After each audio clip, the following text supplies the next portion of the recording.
We've got some stuff to talk about. So, a couple of weeks ago, as of posting this, the D&D team put out a very interesting announcement. Specifically, one guy by the name of Dan, who's on the team, posted on his LinkedIn. But it wasn't just some random guy. Dan here is the head VP of fRAnChiSE at the D&D group, which is a lot of corpo jargon. That probably doesn't mean much to you, and if you don't like listening to corpo jargon, unfortunately, you're going to hear a lot more of this as I read this announcement. We shifted our structure internally, and D&D moved to a full franchise model, meaning everything. Books, video games, film, and television, everything touching the franchise lives under one roof. The impact here cannot be overstated. This is massive for D&D and will allow a strong, coordinated, and well-funded approach for the franchise, and more importantly for us, the fans. What does that mean, though? There are a lot of people asking that particular question, especially on the D&D Reddit and across social media. I mean, isn't Dungeons & Dragons already a franchise? We've had movies, we've had television shows, we've had video games, some of which are really, really, really good. So what's changing now? He mentioned that they're making everything under one roof. Does that mean we're developing things in-house at Wizards of the Coast? That seems kind of ill-advised. I mean, WotC are a tabletop game company. Like, yeah, they have their fingers in some Magic the Gathering games, but I mean, that's a pretty long stretch between making some digital card games and making Baldur's Gate 4, you know? And beyond that, movies and television, yeah, you're not making that in-house at WotC, so what does that part of the statement even mean? It's pretty vague, and it lit parts of the community on fire. Concerns about the future of the franchise, but I actually might have some, if not answers, some decent speculation. I've been keeping track of a lot of Wizards of the Coast announcements around D&D. They've actually announced a good few projects. There's no guarantee these are actually going to come out, but I think they provide some interesting insight into what the future of this franchise looks like, and whether or not it's actually going to be good. So today, we're going to be looking at Dan himself, this new head VP of franchise, and what his role is going to be at the company, as he has just been promoted to fill this role, what the D&D franchise could look like, and whether or not it's going to work out by looking at some other examples. Without further ado, guys. What the hell happened? Okay, let's start with Dan. Now, I want to preface this by saying that the gaming community especially has this real problem with blaming anything that goes right or anything that goes wrong on the involvement of one specific person. Usually, it's some public-facing PR person or even like a voice actor, as if those things control the whole company and decide whether or not a game succeeds or fails. Pushing singular responsibility on one person when you don't know their role fully in the company, I think it's irresponsible. So when we're talking about Dan Ayub, when we're talking about Mr. Dan, keep that in mind. Dan worked on Halo Reach before he worked at WotC, which, I mean, yeah, guys, Halo Reach is pretty awesome, at least in my opinion. He also worked on every Halo game that came after Halo Reach, which... yeah. After departing from 343 Industries, who works on Halo, Dan went over to Certain Affinity, who also works on Halo, but also Call of Duty. They're known for basically maintaining games and making your favorite games even better. But his lead as a role at Certain Affinity did not last long. I'm talking about 1 year only, before he went over to Wizards of the Coast, where he worked at the digital games team there. Now, to make this clear, Wizards of the Coast Digital Games, they're not working on projects like Baldur's Gate, or even projects that are less favorably reviewed like Dark Alliance. Often, WotC contracts other companies to make those games, basically giving out the license so they can do it. When WotC develops digital games, they're working on smaller offerings, usually stuff for Magic the Gathering. I will say that the digital games team does give me some pause, as they're not exactly known for their big hits. I'm not saying that all those developers are bad at their jobs, but obviously WotC are a tabletop company. They're not as focused on video games, hence why they usually give out the license.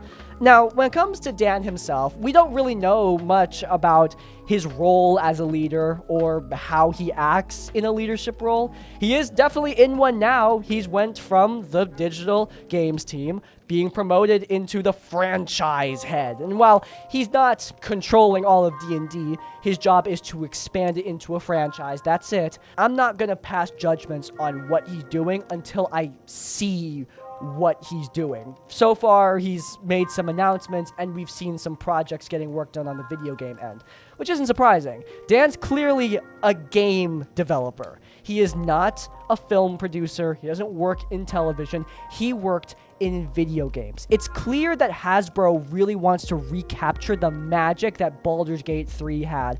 I mean, that is the best attention that D&D has gotten in, like, a very, very long time, especially after the open game license catastrophe and the PR nightmare that followed, and following the financial disappointment of the D&D movie Honor Among Thieves. Despite good reviews, Baldur's Gate 3 both got good reviews and was successful. So I think it showed Hasbro that digital games, video games, may be the future of the franchise, especially since Larian is not interested in making a Baldur's Gate 4. I am excited to see what kind of digital games Dan works on, but I do think it's definitely going to be more of a leadership role, nothing completely hands-on, because yeah, when Dan is talking in that statement about moving things in-house, I think he's being a tad misleading. So, they're talking about moving things under one roof, but we already know what's being developed under the Dungeons & Dragons brand, and it's a lot of video games that are not being developed at WotC, obviously. They are still licensing out the brand to other development companies. So, yeah, when he's talking about moving things under one roof, I think he's more talking about consolidation of communication. He's taking a more hands-on role while other companies are still doing the work. This is especially obvious since when you look at the end part of that statement, they're talking about funding, they're talking about communication, they're talking about streamlining. These are all a lot of corpo words, but those usually involve working with other companies. Like, yeah, those can be inside of one company, but I think that implies that they're absolutely still intending to license out to other people, as can be seen by all the times they have been licensing out Dungeons & Dragons to other people. There are numerous D&D video game projects in development right now, and I thought it would be interesting to take a look at those. Obviously, we're going to start with the future of Baldur's Gate, because yeah, Larian Studios have been pretty public on the fact their next game will be original. I know there's a lot of talk about there being some kind of big fight, theories about Hasbro wanting to take a bigger slice of the pie when it comes to profits, trying to clamp down on Larian Studios' dev team, and all those things are possible. I want to make that very much clear, but there is no expose that has confirmed any of that information. There is no information that came out of Larian Studios that confirms any of that at all. They've said nothing on the matter other than they want to move on and do something else. They looked at making DLC for Baldur's Gate 3 and just weren't interested, which, I'm gonna be frank, guys, that has happened multiple times with multiple game studios. Larian Studios do not make licensed games normally. Baldur's Gate 3 is basically their only licensed project as far as I know. The rest of their projects are original, taking place in their own universe. It makes sense that Larian would want to continue that. A lot of companies prefer making original games as opposed to licenses. So yeah, to boil things down, I think while it's possible there was some big fight between Hasbro and Larian, I think the reason Larian wants to move away from Baldur's Gate is just because they are not interested in continuing with a licensed property. So, what has Dan said about the future of Baldur's Gate 3 without Larian? Well, he put out a statement that just said, "We'll be learning something soon," which is extremely vague. We don't know what they're going to do with Baldur's Gate. We know they're going to do something with Baldur's Gate. Frankly, WotC and Hasbro would be insane if they did nothing with these characters and nothing with this world. But what that looks like is uncertain. Like I said before, I highly doubt they're going to develop it in-house. If they do, I'm going to predict right now that would be a disaster. But what company they decide to license the property out to, I mean, who knows? In terms of modern CRPGs like Baldur's Gate 3, I don't know anyone beyond Larian Studios who are making them at that level of quality. So it's going to be interesting to see who wants to take up that very, very intimidating mantle. As for other video game projects, Hasbro's put a very, very saucy 1 billion figure into general video games, though some of those are D&D related. So, what's been confirmed? For starters, we have a turn-based AR, VR thing called Demio X Dungeons & Dragons. Demio is a system that already exists. It has been put on Steam, and it gets really good reviews generally. So yeah, this new battle-marked D&D game looks interesting, though it's definitely not getting much attention. The trailer has less views than I get, so I mean, I don't think many people are hyped for this product, even if the developers have been getting pretty favorable reviews on their past works. There is an unnamed co-op game from Starbreeze. They're developers behind Payday 3, which has less good reviews than the last company we talked about, let's just say that now. This is a co-op game. I don't know what it's going to look like. It probably will look like something with microtransactions. Let's just say that now. Co-op PvE games have been getting some really positive attention. Warhammer put out a few co-op games. You got the Warhammer 40k co-op. You got the Skaven game. Helldivers 2 is one of my favorite games right now. I mean, this could be really, really good. And those are games that are really fun despite the live service model. A co-op game like one of those set in the D&D universe could be very, very interesting. But it is not from Arrowhead Studios. It's from Starbreeze. And Starbreeze made Payday 3, which, again, was reviewed poorly for a variety of reasons. Though, hey, redemption is always a possibility. Maybe this game will blow people away. The next one, in my opinion, is even more concerning. They're also doing a game with developers of Dark Alliance. They renamed their studio after the release of Dungeons & Dragons Dark Alliance. And if you know anything about Dungeons & Dragons Dark Alliance, you would know why they'd want to keep their name out of it, because my god, that game was a disaster.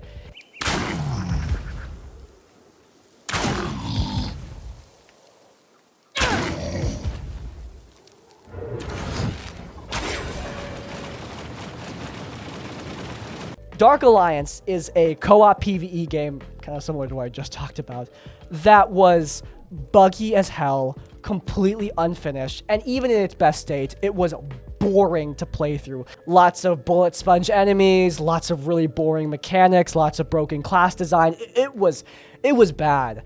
I don't want to say this dev team is doomed, but them making another game in the D&D franchise is just, oh, it's concerning. We don't know what this game's going to look like. It might be a co-op game. It might be a sequel to Dark Alliance. Who knows? But they can change their name, but I'm never going to forget how bad Dark Alliance was. My lord. There's also a full Dungeons & Dragons open world game being developed by Hidden Path. Or it was developed by Hidden Path. It got canceled, yeah, a couple of years ago. That sucks. And frankly, the reason I bring that up is because that fate can befall literally all of these projects. I mean, the future of D&D video games, it's looking a little dicey.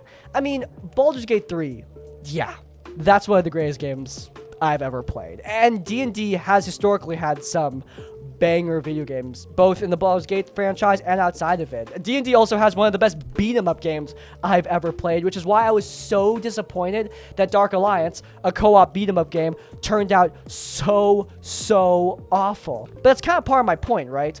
I mean, yeah, we've got those awesome beat-em-up arcade games, we've got Baldur's Gate 3, we've got the Baldur's Gate franchise, but in general, D&D games have been hit or miss historically. And yeah, I'm glad that Hasbro and WotC are giving out the license.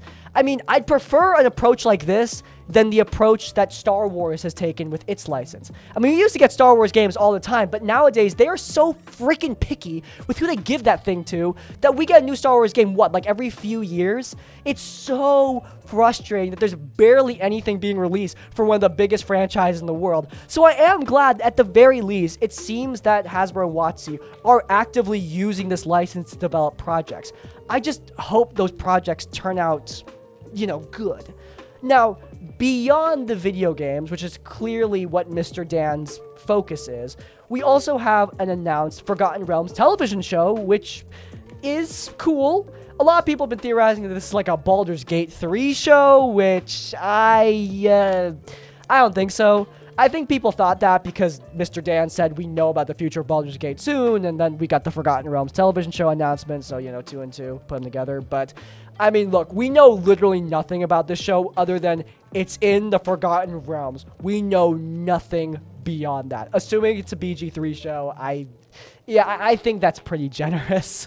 It's funny because this show was also announced after Joe Manganiello's Dragonlance show was very definitively shot down. It's clear that's never going to happen, which for fans of Dragonlance sucks. As for other television projects, yeah, it's up in the air. D&D, I think, could be a really successful television show. I mean, Legend of Vox Machina is a Dungeons & Dragons show in everything except the licensing. It's a Critical Role original on Amazon, and that show has been stupid successful. Critically, financially, it's been a boon for Critical Role, and now they're making a Mighty Nein show on top of it. I wouldn't be surprised if Bell's Hells follows shortly afterwards. So, yeah, D&D as a television show, I think it works. Though this obsession with live action has always just kind of perplexed me, especially since a cult classic of Dungeons & Dragons, especially from decades ago, is the D&D cartoon. I mean, yeah, probably not the best show ever made, but it's got a lot of nostalgia for people. Yes, it was a dumb kid show, but it's clear that with that and Legend of Vox Machina being so popular in the fan base, I mean, animated shows work for D&D. This focus on live action, again, it doesn't make sense to me. And that focus on live action also goes to the films. D&D Honor Among Thieves, surprisingly, was really good. I really liked it, but it was financially not great for Paramount or Wizards of the Coast.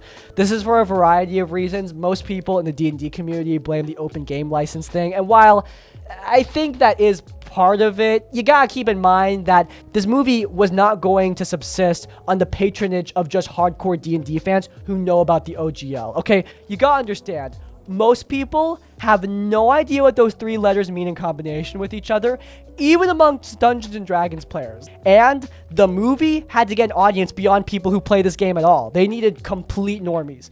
So I think the problem wasn't the OGL, the problem was marketing. It was pretty lax. It did do better on streaming when it released there, and eventually, the movie recouped its budget, but barely recouping its budget is not something a studio like Paramount is going to want to work with when it comes to making sequels. It's clear that when it comes to Hasbro television shows, they're focused on Transformers right now.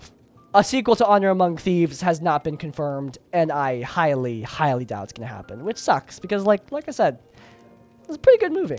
Okay, it looks like we've got a lot of stuff going on here when it comes to franchising out, put in a couple of novels, and yeah, you have a multimedia conglomerate. But I still think there's some stuff missing when it comes to making a good franchise.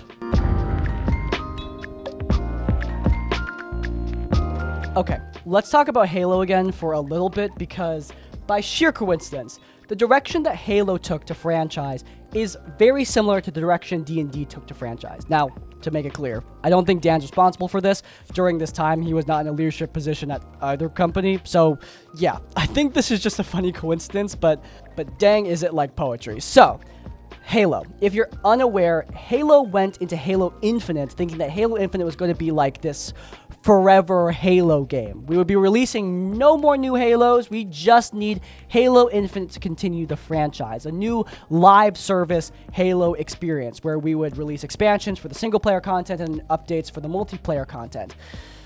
Except, yeah, that didn't exactly work out long term.